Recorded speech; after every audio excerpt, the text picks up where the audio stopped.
신율의 뉴스 정면 승부, 언제나처럼 오늘 첫 순서, 오늘 하루의 정치 뉴스 여러분들께 말씀드리고 함께 생각해보는 뉴스 인앤아웃으로 시작할 텐데요. 오늘도 항상 졸려하는 이호영 아나운서와 함께하겠습니다. 안녕하세요. 안녕하세요. 항상 깨어있는 인라이트닝 이호영입니다. 그 신기해. 좀 아까는 눈이 방ጭ 감겼었거든요. 근데 이게 딱 불이 들어오니까 눈이 한 2배는 됐어요. 이런 사람을 일컬어서 프로라고. 예. 그런 사람을 일컬어서 자화자찬하는 사람 뭐 이런 거죠. 예. 언제부터 그렇게 자화자찬을 잘했어요? 태어나서부터? 아닙니다. 그 정면 승부를 만난 이후부터 그 순발력과 네. 자화자찬과 그쵸 보고 배운 게 많아서. 보고 배운 게 그렇습니다. 왜 날 끌어들이죠? 아닙니다. 그 정면 승부에는 교수님 말고 정말 수많은 분들이 나오시잖아요. 그분들한테? 네. 마치 어제 누가 나왔어요? 어제 정말 많은 분들이 찾아와 주셨어요. 글쎄요. 많은 분들이 왔는데 누가 왔어요? 한 사람 이름만 대봐요. 이호영 아나운서 함께했습니다. 그렇구나. 네. 보니까 우리 방송 아주 열심히 듣네요. 그럼요. 네. 인앤아웃이란 코너를 워낙 좋아해서. 그렇군요. 제가 유달리 그 중에서 좋아. 누굴 좋아해요? 인앤아웃 코너에서. 가운데 계신 이제 교수님도 괜찮은 것 같은데 아무래도 제가 이제 나이 또래가 비슷한 이우영 아나운서가 네, 괜찮더라고. 그 친구가 참 괜찮은 것 같아서. 예. 그 오늘 입은 티셔츠 색깔 이게 사실 이게 참 이 색깔의 옷을 찾기가 쉽지가 않거든요. 네. 예. 근데 어디 이준석 대표한테 물어봤어요. 그거 어디서 샀냐고 넥타이하고? 그 스페인에서 샀습니다. 스페인 브랜드에서 샀습니다. 네. 예. 이준석 대표도 그럼 스페인 같이 갔었어요? 여러 가지로 참 신기한 게 많아가지고. 네. 자, 그리고 여러분 오늘 이우영 아나운서의 옷 색깔 궁금하신 분은 우물정 0945 샵 0945로 물어보셔도 됩니다. 제가 방송에서 대답해 드리고요. 지금 현재 이우영 아나운서의 눈 크기가 어느 정도 됐느냐 이런 거 궁금하시면 유튜브 들어가셔서요. 여러분이 YTN 라디오 구독해 주시고 신율의 뉴스 정면 승부 좋아요와 댓글 쓰시면 동시에 보실 수가 있습니다. 아까 말씀드린 우물정 0945 샵 0945는 짧은 문자 50원 긴 문자 100원의 유료 문자임을 말씀을 드립니다. 자, 오늘 어떤 얘기부터 해볼까요? 네, 오늘 MBS 여론조사부터 한번 살펴보도록 하겠습니다. 이 여론조사요. 네. 이거 좀 성의 있게 질문해 주세요. 또 네. 뭐 총평 얘기하다 이런 식으로 하지 말고. 알겠습니다. 예. 네, 에브리퍼블릭, 피스텔 리서치, 코리아 리서치, 한국 리서치가 지난 4일에서 6일 전국 만 18세 이상 남녀 1000명을 대상으로 조사를 했습니다. 윤 대통령의 국정 운영에 대해 잘하고 있다 긍정평가가 39, 잘 못하고 있다는 부정평가가 55%가 나왔는데요. 또 국정 운영에 대해 올바른 방향으로 가고 있다는 응답이 40%, 잘못된 방향으로 가고 있다 54%로 각각 집계가 됐습니다. 자, 이제 얼마 남겨두지 않은 총선에 대해서는 국정 운영을 더 잘하도록 정부와 여당이 힘을 실어줘야 한다는 응답이 45%로 직전 조사와 비교하면 1%포인트 올랐고요. 정부와 여당을 견제할 수 있도록 야당에 힘을 실어줘야 된다. 견제론의 응답은 47%로 나왔습니다. 정당 지지도를 살펴보면 국민의힘이 37, 민주당이 29%가 나왔고요. 또 조국신당이 7%, 개혁신당 3%, 녹색정의당 2%, 새로운미래 2% 등의 순이었습니다. 지역구 투표정당과 비례대표가 각각 나눠서 질문이 있었는데 지역구 투표정당은 국민의힘 35, 민주당 31, 조국신당 4, 개혁신당 2, 녹색정의당 1, 새로운미래 1% 등의 순이었고요. 비례대표의 경우에는 국민의미래 28, 더불어민주연합 17%, 그리고 조국신당이 14%, 개혁신당 4%, 새로운미래와 녹색정의당이 각각 2%였습니다. 각 양당의 공천에 대한 평가에 대한 질문도 있었는데요. 국민의힘의 공천에 대한 평가는 잘하고 있다는 응답이 43, 잘못하고 있다는 응답 42%였습니다. 민주당의 경우에는 잘하고 있다는 응답은 32%, 잘 못하고 있다는 응답은 53%로 각각 집계가 됐습니다. 이번 조사는 휴대전화 가상번호를 이용한 전화 면접 방식으로 이뤄졌고요.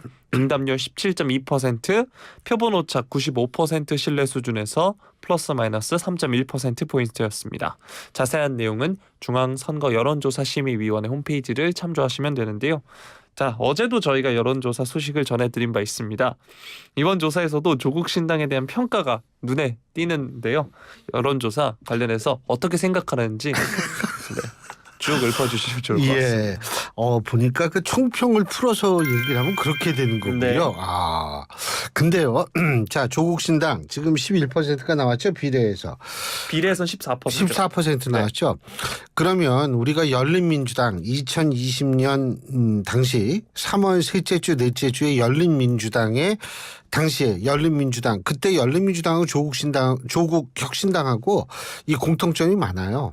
공통점이 많은데 그래서 비교를 할 수가 있는데 그때 당시에 그 열린민주당의 이 지지율이 9에서 11% 왔다 갔다 했어요. 그런데 자 총선 21대 총선에 딱 됐을 때 득표율이 몇 퍼센트냐? 열린민주당이 5.4% 득표를 했습니다. 지금 현재 조국 신당은 그거보다 조금 높게 나오죠. 조금 높게 나오는데 열린민주당이 뭐 그렇게 9에서 11 왔다 갔다 하는데 5.4% 얻었다. 그러면 조국 신당은 제가 볼 때는 한 6, 7% 얻을 수 있어요. 이러면은 그때 당시 열린민주당이 3석 얻었으니까 제가 볼 때 6, 7% 얻으면은 한 4석 그 정도까지 4석 뭐 많으면 5석 정도까지는 확보할 수 있지 않을까 이런 생각이 드는데 뭐 많은 분들이 얘기를 합니다만 선거일이 가까울수록 이게 지금처럼 정치적 양극화가 극심할 때에는 두 당 중에 하나를 찍게 돼요. 그렇기 때문에 뭐 3당이 이 나름대로 뭐 분투를 하며 할 수는 있겠지만 지금 나온 지지율이 곧 득표로 이어질 가능성은 전 크지는 않다고 생각하고요. 한 가지 우리가 이와 관련해서 눈여겨봐야 되는 것이 뭐냐면 호남 지역에서의 더불어민주당 지지율인데 50%가 깨졌습니다. 더불어민주당이 49%가 나왔어요. 그러면 이렇게 되면 그것이 조국 신당이 됐던 아니면 그 뭐죠? 새로운 미래가 됐던 제가 볼 땐 제3당은 호남을 노려볼 만한 환경이 점점 조성되고 있다라는 것은 저는 확실하다고 봅니다. 호남 지역의 민심이 선택할 건 둘 중에 하나예요. 이 정도 지지율이면. 아예 투표를 안 하든지. 지난번 지방선거 때도 30%대 투표율이었었거든요. 아예 투표 난 다 싫어. 안 하든지 아니면 투표장에 나갔을 경우에는 제3당의 눈을 돌릴 가능성을 아주 배제할 수가 없다. 이 점은 우리가 조금 좀 눈여겨봐야 되는 것 아닌가 이런 생각이 들고요. 한 가지 더 말씀드리자면 지금 정당 지지도가 국민의힘이 37, 민주당이 29죠. 그죠? 그리고 지역구 투표 정당 보면 국민의힘이 35, 민주당이 31인데 여기서 재밌는 게 있어요. 뭐가 있냐면 저는 이게 저한테 카톡이 오거든요. 그 NBS에서. 네. 그래서 이걸 보면은 여기서 재밌는 게 하나 있더라고. 이렇게 국민의힘이 모든 게 민주당을 앞지르고 있는데 이 그 뭐죠? 정권 안정론과 정권 심판론을 보면 정권 심판론이 높아요. 예? 그래서 내가 이걸 보면서 여기 21대 총선 정부 여당을 지원해야 된다는 게 45%, 그렇죠. 정부 여당 견제하는 게 47%거든요. 2% 높아요. 이 얘기는 결국 이걸 원래 이렇게 되면 국민의힘 민주당보다 지지율도 낮고 지역에서 투표하는 정당도 낮아야 되는데 이거는 높은데 이거 이렇게 정권 안정보다는 견제를 해야 된다는 게 맞는데 제가 2042번님 제가 좀 이따 말씀드릴게요. 예. 그런데 이게 왜 이런 결과가 나왔느냐. 이거는 뭐냐면 원래 총선은 심판적 선택이 있다라는 것이 일반적 견해이기 때문에 거기에 대답은 그런데 정당 지지나 아니면 지역구에서 투표할 정당 같은 경우에 그냥 무의식적으로 이렇게 나오는 거죠. 그래서 뭐 이게 그렇게 상반됐다고 볼 필요는 없어요. 마치 이거하고 똑같습니다. 투표할 거예요? 해야죠. 이렇게 대답을 하는 사람들이 보통 한 80% 나옵니다. 70에서. 근데 실제로 투표율을 보면 그렇죠. 60% 초반대거든요. 이것도 똑같아요. 정권 안정이냐 견제냐 이것도. 그러니까 요 수치는 뭐 그렇게 이게 차이가 많이 나면 이건 진짜 그런데 요 정도는 뭐 그렇게 저는 의미 부여하기는 힘들 것 같고요. 근데 진짜 투표해요? 그럼요. 왜요? 저는 지난번에 집원에? 강서구청장 재보궐선거도 투표했는데요. 집원에? 네. 그렇군요. 그렇구먼요. 집안이 어떻게 돼요? 그렇군요. 어떻게 돼요? 요즘은 이제 도로명 주소를 쓰기 때문에 그래요? 또 제 개인 정보기 때문에 알려드리기 좀 그래요. 그래요? 예. 그렇군요. 예. 2042번님 어떤 옷을 입으셨냐고요? 이거 지금 유튜브로 볼 수 없는 우리 청취자이신 것 같은데 어떤 옷을 입었냐면 어디죠? 개혁신당 색깔이 오렌지 색깔 있잖아요. 오렌지색 니트를 입었습니다. 예. 이 색깔을 입은 지 얼마나 오렌지. 얼마나 오렌지. 예. 그냥 추워하시면 됩니다. 네. 오늘 그래도 날씨가 좀 쌀쌀해가지고 그런 말씀하시면 더 추워져요. 예. 저는 늘 정면 승부하면서 두 가지 상황에서 굉장히 긴장이 됩니다. 교수님이 자라는 말이 나오면 이제 다음 말이 퀴즈거든요. 그리고 이제 옷을 쳐다보실 때 이 두 가지 상 유달리 또 긴장되는데 네. 우리 옷- 청취자분도 네. 2042번님도 궁금하시다잖아요. 제가 입는 옷 색깔에 대해서는 어떤 정치적 메시지가 들어있지 않으니까요. 어떤 오해도 없으시길 바라겠습니다. 그게 오해가 네. 그래요. 오해 안 해요. 네. 해보세요 계속. 예. 자, 두 번째 소식 살펴보도록 하겠습니다. 공천 과정에서 민주당을 탈당한 친문계 핵심 홍영표 의원 그리고 또 서른 의원 및 새로운 미래가 오늘 민주연대 결성을 공식화했습니다. 홍 의원과 설 의원 그리고 새로운 미래 김종민, 박영순 의원 등 4명이 오늘 국회 기자회견을 열었는데요. 윤석열 심판, 이재명 방탄 청산을 바라는 모든 분들과 힘을 합치겠다고 하면서 이렇게 이야기를 한 겁니다. 윤 대통령의 가족 방탄 이슈는 이재명 대표의 본인 방탄으로 상쇄됐다면서 범죄 혐의자를 옹호하고 방탄한 이재명의 민주당이 윤석열 검찰 독재를 가능하게 했다라고 비판을 했습니다. 지금의 민주당은 이재명 사당, 이재명당이다라고 지적을 했습니다. 무소속인 홍 의원과 설 의원은 이미 창당돼 있는 새로운 미래에 입당을 하되 추후 논의를 통해 당명을 변경하는 방안도 검토를 하면서 함께 총선을 치를 방침이라고 하는데요. 그러나 이제 물리적으로 당명을 바꾸는 절차에 대한 현실적인 제약이 있어서 이 이름 그대로 가자는 의견도 있기 때문에 그렇게 될 가능성도 있다라고 김종민 의원이 덧붙이기도 했습니다.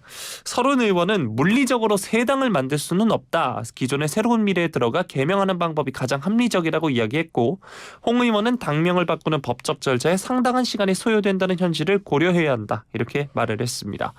일단 지도체제에서는 이낙연, 홍영표, 김종민 공동대표 체제를 기본으로 하기로 했고 오는 11일 통합선거대책위원회도 띄울 방침이라고 합니다.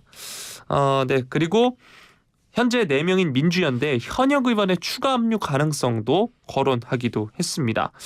김 의원의 경우에는 민주당 공천에서 탈락한 비명계 의원들과 접촉 중이다라고 하면서 은평을 경선에서 떨어진 강병원 의원과는 홍 의원이 통화했다라고 직접 언급하기도 했습니다. 자, 서른 의원과 홍영표 의원의 탈당 소식 저희가 이전에 전해드린 바 있는데 이전에 이야기가 나온 대로 이낙연 신당으로 합류를 했습니다. 이 소식 뉴스인 부탁드리겠습니다.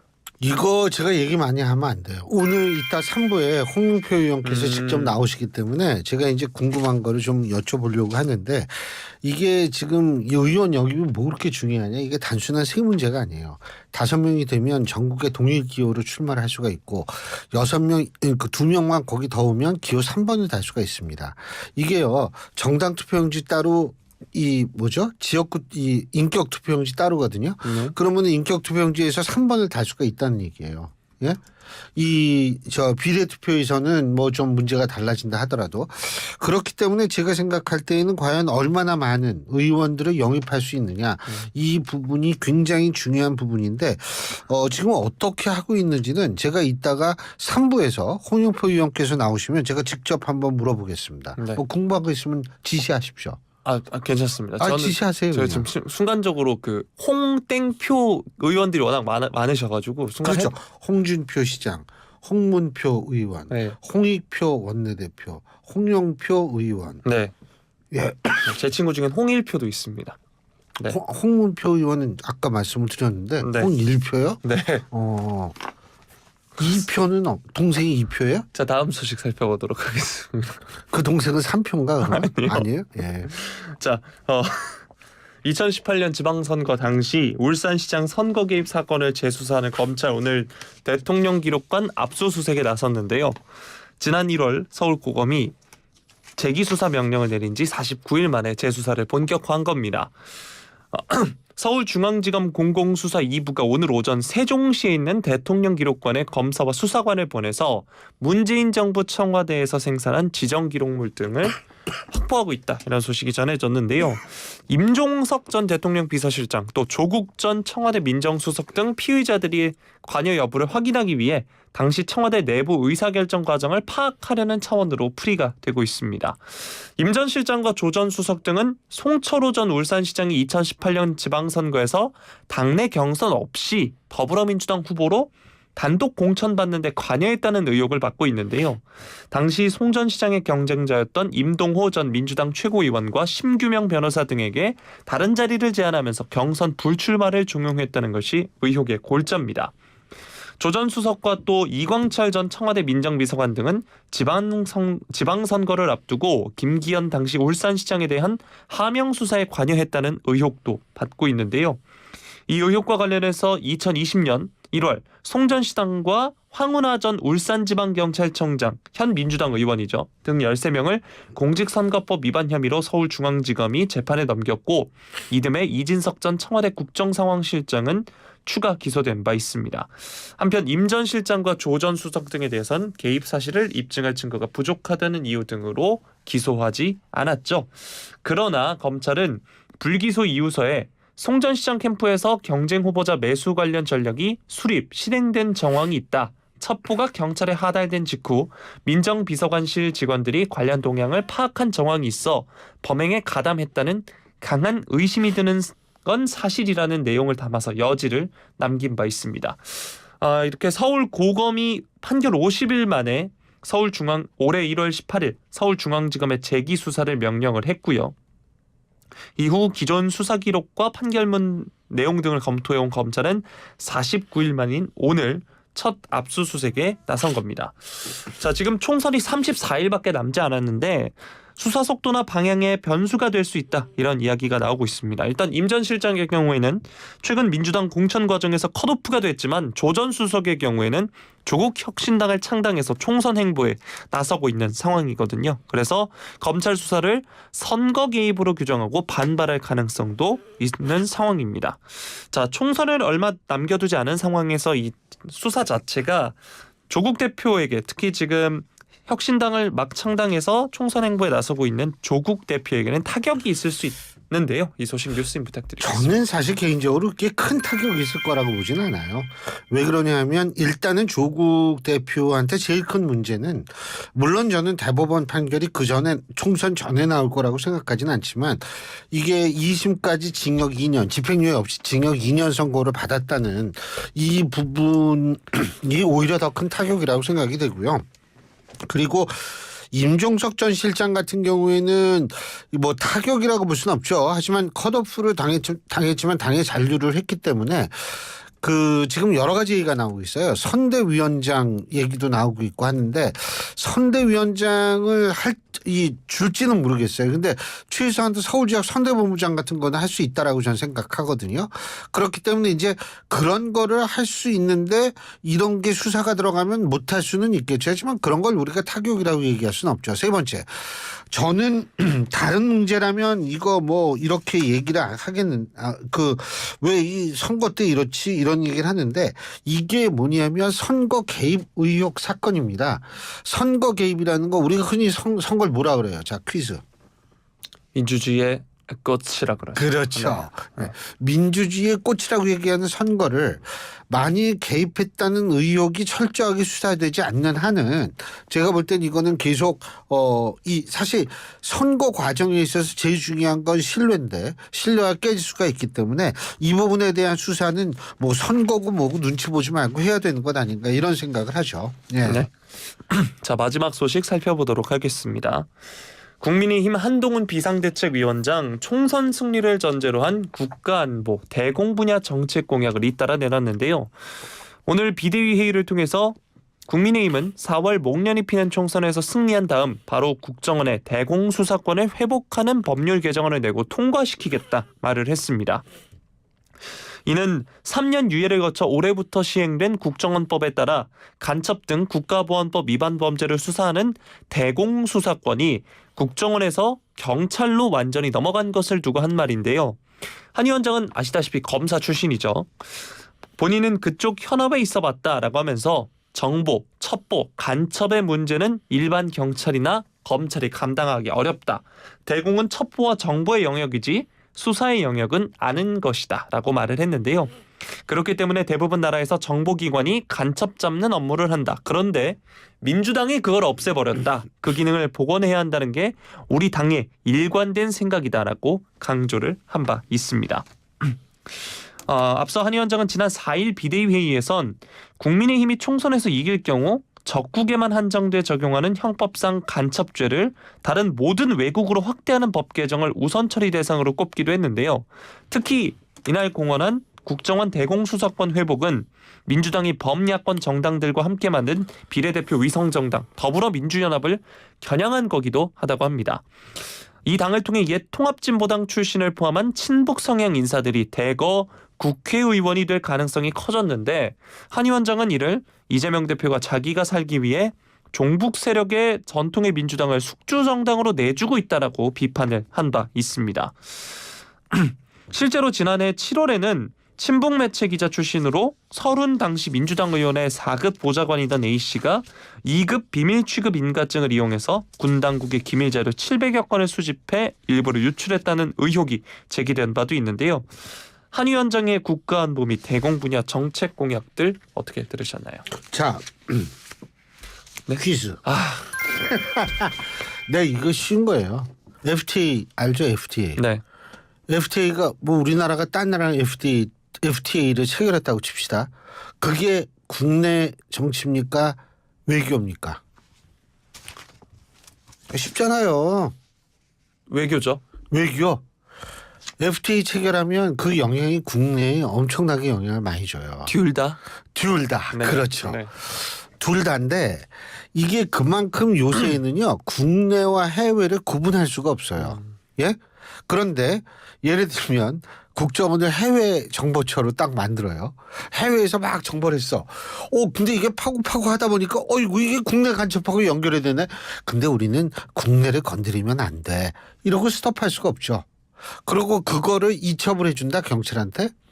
이게요 그렇게 쉽지 않은 게 첫째 이게 그 간첩 하나 잡으려면요 이게 외국 정보기관과의 긴밀한 공조가 굉장히 필요합니다.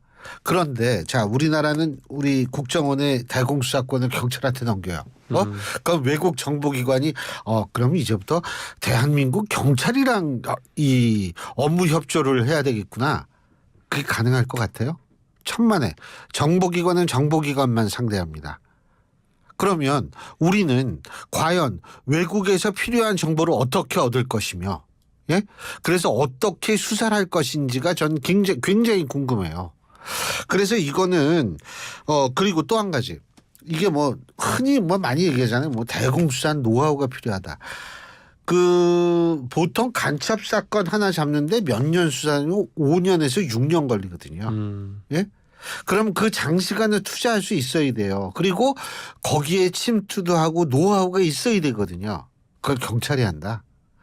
저는 애초부터 이거에 대해서 굉장히 반대했어요. 이거는요.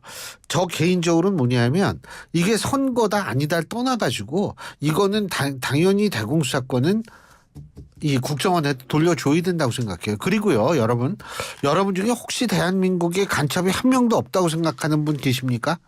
그렇게 생각하시면 안 됩니다. 다양한 나라에 다양한 간첩이 있을 수 있어요. 그거 사실 우리가 어떻게든 잡아야 되고 꼭 북한 간첩만 얘기하는 게 아니에요.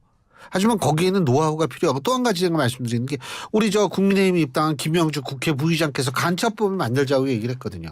그러니까 왜냐하면 그 얼마 전에 어떤 국가의 비밀 경찰서가 뭐 한강변 어디에 있다 뭐 이런 게 됐을 때에도 사실 우리가 법적으로 처리할 수 있는 근거가 없기 때문에 김영주 부의장께서 그 얘기를 한 거거든요. 법적 미비 저거 하고 간첩 수사권, 대공수사권 국정원에 다시 돌려줘야 되는 게 너무나 당연하다고 봐요. 아까도 얘기했지만 외국 정보기관하고 같이 공조해가지고 어떻게 간첩 잡습니까? 공조 안 해가지고. 그거 당연한 얘기인데 그 당연한 얘기가 이렇게 어렵게 나올 수밖에 없네요. 자, 오늘 여기까지 하죠. 수고하셨습니다. 고맙습니다. 다시 눈의 크기가 절반으로 줄어들었습니다. 예, 지금까지 눈의 크기가 작아진 이우영 아나운서와 함께했습니다.